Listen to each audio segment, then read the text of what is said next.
Okay, wait, a new plan. I was going to go into Hal Leonard again. It's about time we get back in there, as we've gone off into some songs, into some scale theory, into some chord theory. But I want to hit you with your primary chords one more time. As you notice, that we've talked about this a lot. I will never stop talking about primary chords. In a way, you can boil most of your theory down to primary chords, or the major scale with the whole steps and half steps. Really, it's all the same thing, just looked at from different directions. If we look at the key of C again, with our primary chords in C, once again, they're 1, 4, and 5. They're the three major chords in every key, and they're the three chords that will harmonize every note in the scale. So your C chord has C, E, and G notes. The 4 chord is F. It has F, A, and C.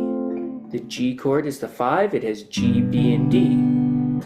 So we've got the whole alphabet in there. The A note's in here, the B, the C is in both of these chords, the D is in the G chord, the E is in the C chord, the F is in the F chord, of course, also or in a G7, and the G is in both the C and the G. Notice there are no sharps or flats in those chords.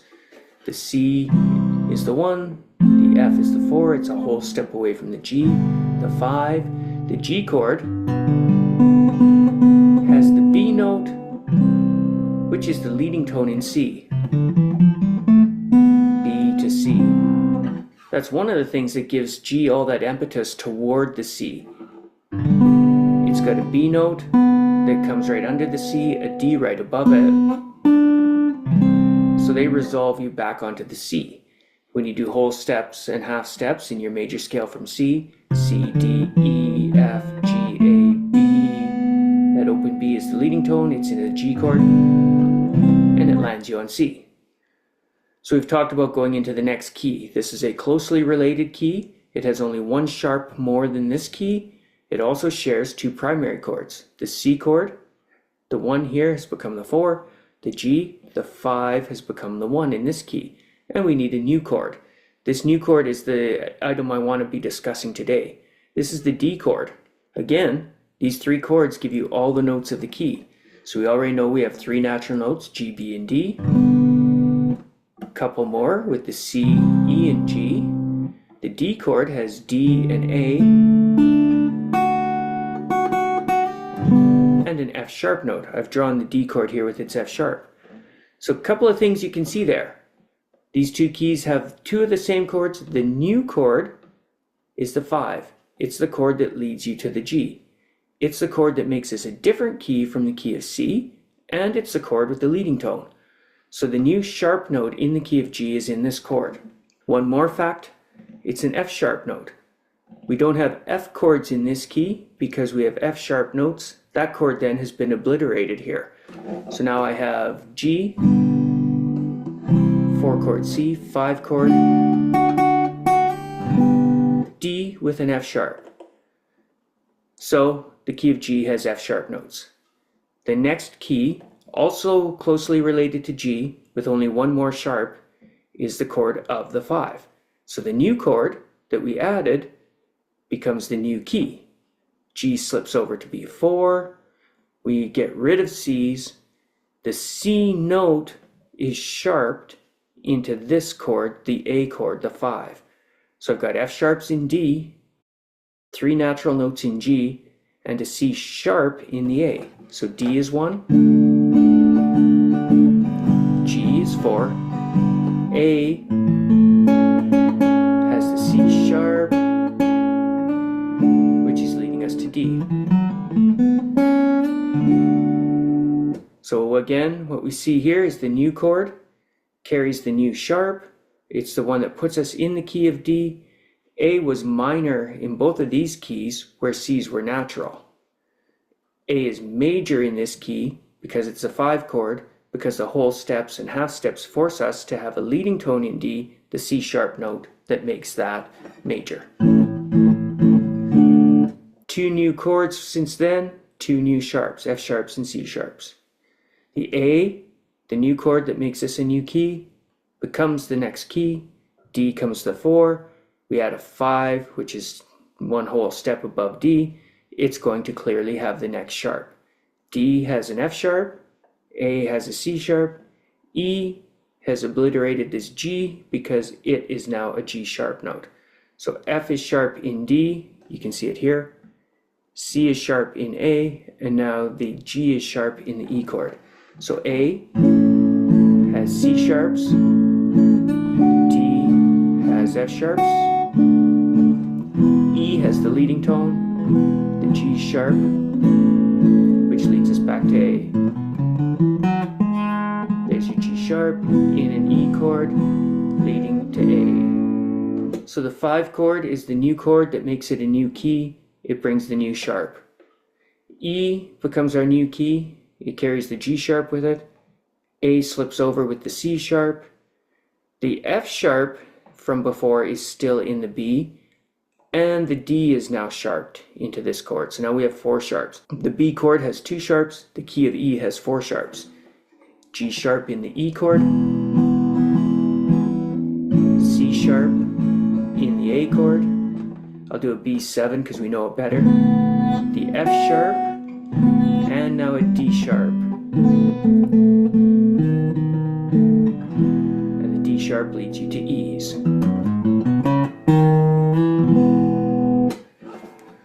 So every time we go up a fifth, as you know, we go up 1 sharp. We add a sharp. 2 ways we can think of it, or 3 ways actually. One is it's the letter name right before the new key. F is sharp in the key of G. Another way we can think of it is it's the chord, it's the note in this 5 chord, which did not belong in the previous key, the F sharp in there. Or it's this note put into this key as a sharp. This becomes the new key, brings its F sharp. G is the 4, C note is gone, so C is sharp in this chord, so we have 2 sharps.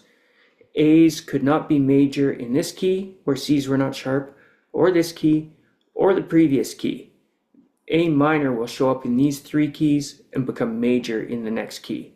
Since E is major in the key of A, E must have been minor in these 3 previous keys. It's the 3 chord here, the 6 chord here, and the 2 chord here.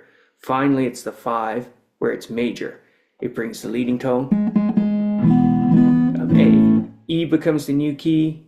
A and E have 2 of the sharps. B has the F sharp that this chord had, and it has this note sharped now. So the B has F sharps and D sharps. D's were not sharp in these 3 keys. So when B was in these ones, it was a minor chord. The 3 chord in G, the 6 chord in A, the 6 chord in D, and the 2 chord in A. By the time we sharp the D, we make it major as the 5th chord. The next key would be the key of B. It has 2 sharps of its own. E goes over with the 3rd sharp. F sharp would have 2 sharps. F sharp clearly has been sharp the whole way, and C sharp. So that works nicely. It's probably very repetitive information for you at the moment, but if we go backward, we can see one of the reasons we get our flats. We've talked about this several times in several different ways. The leading tone disappearing as we go this way, and the distance we need between 4s and 5s, that whole step we need there. But we can look at it another way with this idea of appearing and disappearing chords. When we went this way, as we added a new chord and lost an old chord, that note became sharp into the new key. The new key needs an A. This note disappears and becomes sharp in here. So we can just reverse that and go backward. If I went from the key of E to the key of A does not have B chords. We're in the key of A, E becomes the 5. We lose the leading tone from this key. The D sharp, the note that we made sharp in this chord, disappears to a D natural chord. So what we add here is lowered a fret to this chord. The D chord doesn't appear in this key. The B chord doesn't appear here. It's B minor. So we lose the leading tone, the D sharp that it had. So we're no longer in the key of E. We're in the key of A. We no longer have a 5 chord for E, the B chord. It's minor. So we've lost the leading tone that it had. Going backward, the E will disappear because it has G sharp notes. So the G sharp goes away so that we can have G notes. We've lost 1 more sharp. It was the leading tone from here. This note is lower than it was in that key. When we go from the key of D to the key of G, we lose the A chord. The A chord has C sharp, which is the leading tone in D. As it goes away, this note is lower than it was here, so it's a C natural. and A becomes a minor chord again. When we go from G to C, the D becomes a minor chord again because it loses the F sharp, the leading tone of G, to an F natural. Finally, what that will show us is how we can do our flat keys one more time. If I came from the key of F, where C was the 5, the new chord was the G. What keeps this from being minor is the B note in it. If I've been taking that leading tone down from sharp to natural, from sharp to natural, here it's already natural, so in this key it has to be flat. If I went from the key of F to the key of G, B flats would disappear, the 4 chord disappears, the 5 chord appears with that note raised. So going backward, the 5 chord disappears with that note lowered. Going into the next key then, we know that that's the key of B flat. These two keys are related. They share 2 primary chords. So F's the 5. C has the E note. That's what makes C a major chord and gives it the leading tone for F.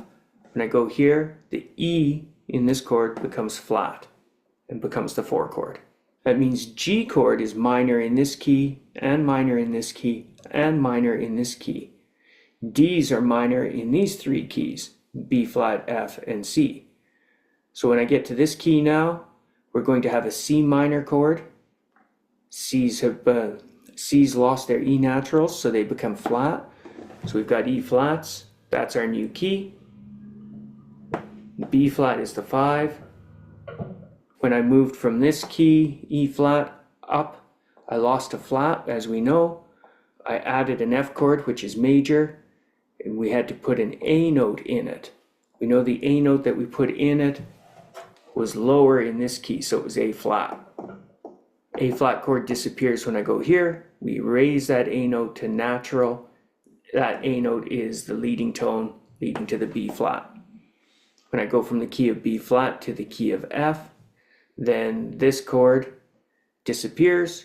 That note is raised to become the E note, which is the leading tone in F. So we get the exact same system going backward and forward. 1 flat in the key of F, the B flat. That's the note that came out of G, making it minor. The E, which is the leading tone in F, the note that makes C major, goes flat in this key. So the 4 chord is the chord becoming flat. It's the chord disappearing when we go this way. It's the chord being lowered as we go that way. On top of using that for your theory, we can also use your primary chord chart, as you know, for a practice. We pretty much know all of these chords, so you can work your way up on the other side. To learn your theory about it, learn F, B flat, C, and F, for instance. F has F, A, and C notes.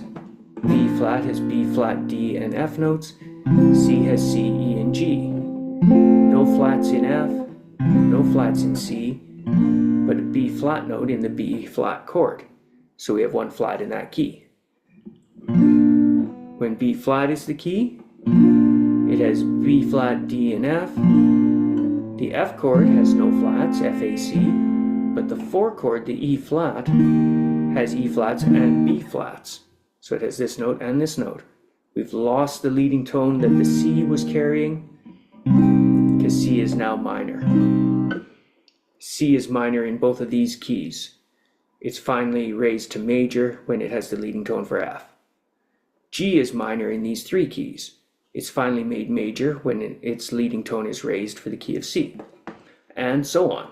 You should have primary chord charts written in your book over and over again. You should be working on them in every way possible, playing up and down the scales with them, naming the notes in them, actually looking at one fact that the entire scale is encompassed in those chords. So the chords are the scale, and the scale is the chords. That brings us to another idea on extensions of chords, but I want to leave it at that again. Every time I do this, you should do this. Write it into your book. Once again, in person, I would be asking you, I've done the key of C. What's our next key? The key of the 5. What is that? That's G. What's the new chord? You'd figure it out. The D. What are the notes in the D chord? You'd find out they have F sharp. I wouldn't just be telling you these things, I'd be asking you. So I make you fish the information out and use the math and the logic yourself. So you should be doing that on your own. You don't have somebody to quiz you, so you have to quiz yourself. Make sure you can recreate this. Make sure you can repeat the theory behind it and what the logic is.